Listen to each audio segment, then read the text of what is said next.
Hello everyone, welcome back to this video. तर आजच्या या व्हिडिओमध्ये आपण दैनंदिन जीवनामध्ये जी काही प्रश्न वेगवेगळ्या प्रकारचे प्रश्न आपल्या बोलण्यात येत असतात त्यापैकी काही प्रश्न मी इथे मराठीतून घेतलेले आहेत आणि मग हेच प्रश्न इंग्रजीमधून कसे विचारायचे तेच आपण आजच्या व्हिडिओमध्ये शिकणार आहोत। तेव्हा तुम्ही संपूर्ण व्हिडिओ स्किप न करता नक्की बघा आणि जर तुम्ही या चॅनलवर नवीन असाल तर चॅनलला सबस्क्राईब देखील करा आणि बेल आयकॉनचे बटन देखील क्लिक करा, म्हणजे माझ्या सर्व नवीन येणाऱ्या व्हिडिओचे नोटिफिकेशन तुम्हाला लगेचच मिळेल। तर इथे बघा, इथे मी पहिला प्रश्न लिहिलेला आहे, तू घरी आहेस का? आता बघा, अशा प्रकारचा प्रश्न आपल्या बोलण्यात येत असतो। आपल्याला कोणाकडे जायचे असले तर आपण त्याला आधी फोन करून कॉल करून विचारतो की तू घरी आहेस का। तर बघा, सर्वात आधी तर मग हा प्रश्न कोणत्या काळातला आहे ते बघायचं।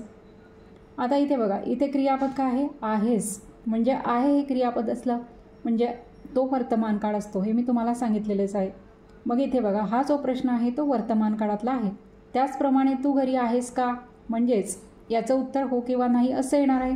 म्हणजेच अशा प्रकारच्या प्रश्नांची सुरुवात ही सहाय्यकारी क्रियापदाने होत असते। मग तो कोणत्या काळातला आहे प्रश्न? वर्तमान काळातला।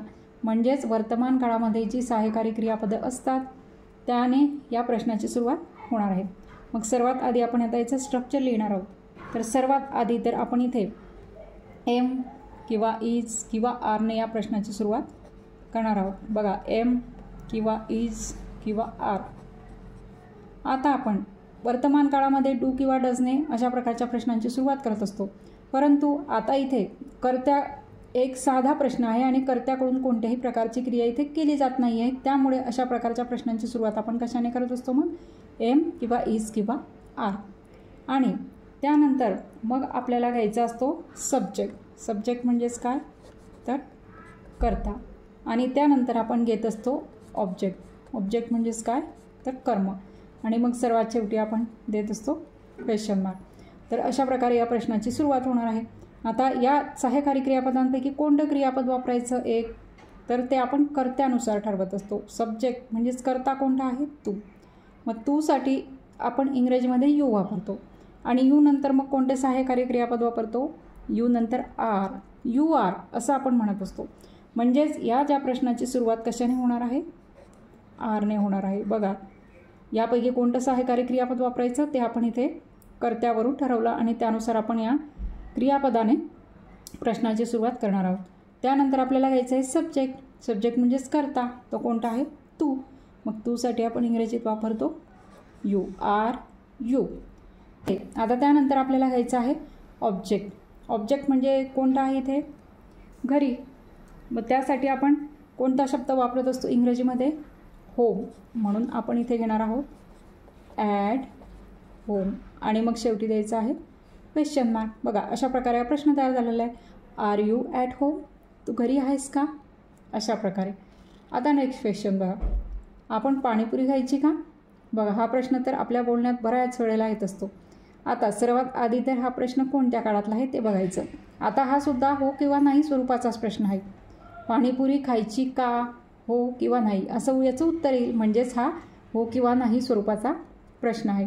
मग आता खायची का म्हणजेच भविष्यकालीन हा प्रश्न आहे, म्हणजेच हा साध्या भविष्यकाळातील प्रश्न आहे। मग आता साध्या भविष्यकाळातील जी सहाय्यकारी क्रियापदे असतात त्या क्रियापदाने ह्या प्रश्नाची सुरुवात होणार आहे, कारण हा हो नाही स्वरूपाचा प्रश्न आहे, आणि हो नाही स्वरूपाचा जेव्हा प्रश्न असतो तेव्हा त्याची सुरुवात ही सहाय्यकारी क्रियापदाने होत असते। मग आता इथे शॉल किंवा विल घ्यायचं आहे। त्यानंतर शॉल किंवा विल घेतल्यानंतर आता आपल्याला घ्यायचं आहे त्यानंतर सब्जेक्ट। सब्जेक्ट म्हणजेच काय तर कर्ता। त्यानंतर आपल्याला घ्यायचं आहे V1। V1 म्हणजेच काय तर क्रियापदाचे पहिले रूप, आणि त्यानंतर आपल्याला घ्यायचं आहे ऑब्जेक्ट। ऑब्जेक्ट म्हणजेच काय तर कर्म, आणि सर्वात शेवटी आपल्याला द्यायचं आहे मग क्वेश्चन मार्क। तर अशा प्रकारे या प्रश्नाची सुरुवात येणार आहे। आता इथे बघा, अशा प्रकारे मग या प्रश्नाची रचना येणार आहे। तर आता शॉल वापरायचं का विल, तर कर्ता कोणता आहे? आपण। मग आपणसाठी आणि इंग्रजीमध्ये काय वापरतो? वी वापरतो। वी नंतर आपण काय वापरत असतो? शॉल। म्हणून या प्रश्नाची सुरुवात मग कशाने होणार आहे? शॉल। शॉल। त्यानंतर आपल्याला घ्यायचं आहे सब्जेक्ट। सब्जेक्ट म्हणजेच काय? कर्ता। कर्ता कोणता आहे? आपण। आपणसाठी आपण इंग्रजीत वापरतो वी, शॉल वी। त्यानंतर आपल्याला घ्यायचं आहे क्रियापदाचे पहिले रूप. मग आधी क्रियापद बघायचं. क्रियापद आहे खायची, म्हणजेच मूळ क्रियापद आहे खाणे. मग खाण्यासाठी आपण ईट हा शब्द वापरतो. मग तो V1 फॉर्ममध्येच घ्यायचा आहे, म्हणजे पहिल्या रूपात, म्हणजेच हा ईटच आपण इथे घेणार आहोत. Shall we eat. त्यानंतर ऑब्जेक्ट म्हणजेच कर्म काय आहे, पाणीपुरी. काय खायचं का, तर पाणीपुरी, म्हणजेच हे काय आहे, कर्म.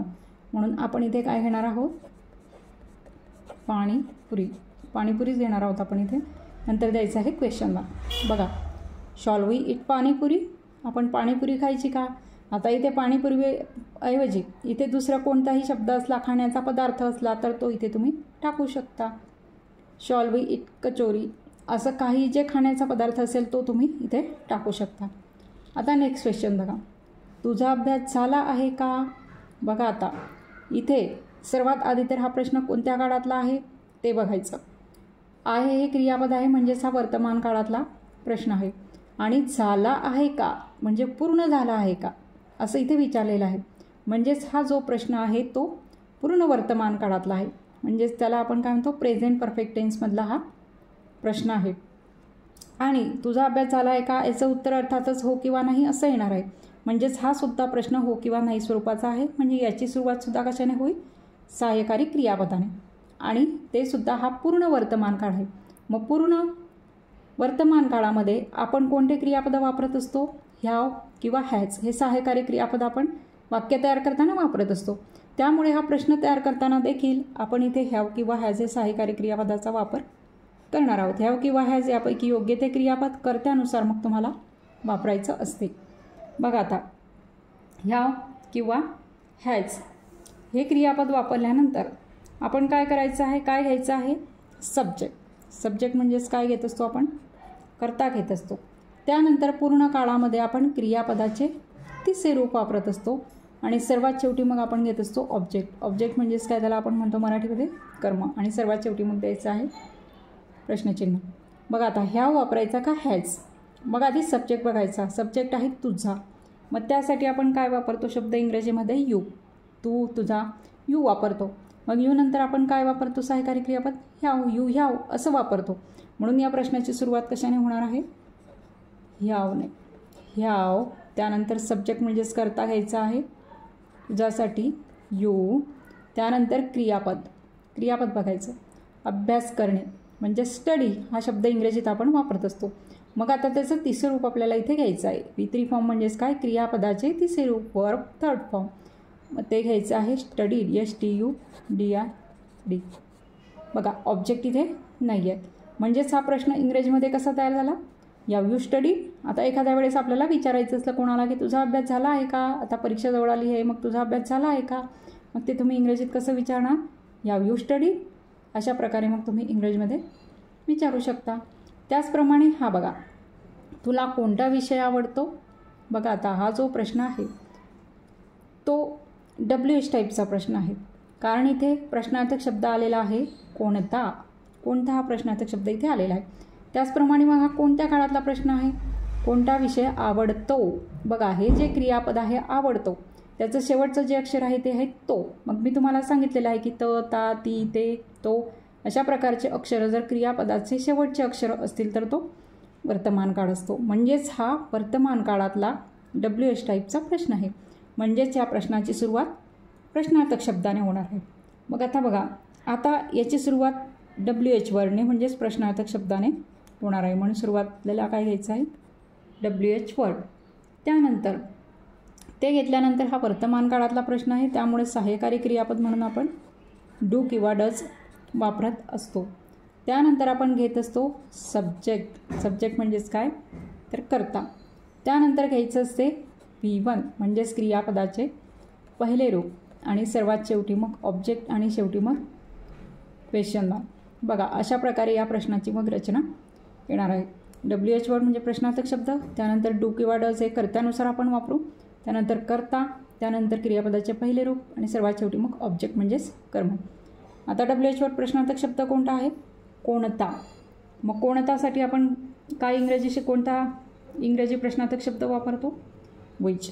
मग आपल्याला हे पूर्ण घ्यायचं आहे. कोणता विषय हा पूर्ण प्रश्नार्थक शब्द आहे. म्हणजेच इथे आपण घेणार आहोत विच. विषयासाठी आपण वापरतो इंग्रजीमध्ये सब्जेक्ट. Which subject. त्यानंतर डू वापरायचा का डज. इथे करता आहेत तुला म्हणजेच यू. यू नंतर आपण काय वापरतो, डू वापरतो. म्हणून आपण विच सब्जेक्ट नंतर काय घेणार आहोत, इथे सहाय्यकारी क्रियापद डू. त्यानंतर आपल्याला करता घ्यायचा आहे.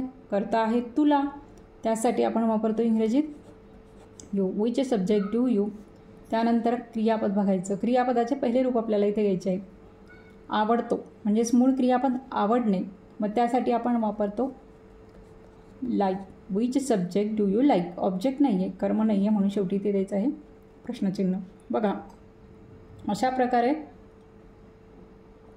हा प्रश्न इंग्रजीतून इथे तयार झालेला आहे. Which subject do you like. आता इथे बघा हा लास्ट क्वेश्चन आहे. तू कुठे काम करतोस. बघा आता हा जो प्रश्न आहे हा सुद्धा कोणत्या प्रकारचा प्रश्न आहे. कुठे हा प्रश्नार्थक शब्द इथे आलेला आहे, म्हणजेच हा WH टाईपचा क्वेश्चन आहे. म्हणजेच या प्रश्नाची सुरुवात प्रश्नार्थक शब्दाने होणार आहे. आणि कुठे काम करतोस म्हणजेच हा कोणत्या काळातला प्रश्न आहे, वर्तमान काळातला प्रश्न आहे, कारण तो हे अक्षर इथे आलेला आहे. म्हणजेच हा वर्तमान काळातील WH टाईपचा प्रश्न आहे. तर हा जो प्रश्न आहे तो अशा प्रकारचा प्रश्न आपण वरसुद्धा तयार केलेला आहे. तर त्याप्रमाणे हा प्रश्न इंग्रजीमध्ये ट्रान्सलेट करून तुम्ही कमेंट बॉक्समध्ये याचे उत्तर लिहायचे आहे. तर अशा प्रकारे आजचा हा माझा व्हिडिओ तुम्हाला कसा वाटला ते कमेंट करून नक्की सांगा. आणि व्हिडिओ जर आवडला असेल तर व्हिडिओला लाईक करा, शेअर करा आणि जर तुम्ही या चॅनलवर नवीन असाल तर चॅनलला सबस्क्राईब देखील करा. थँक्यू.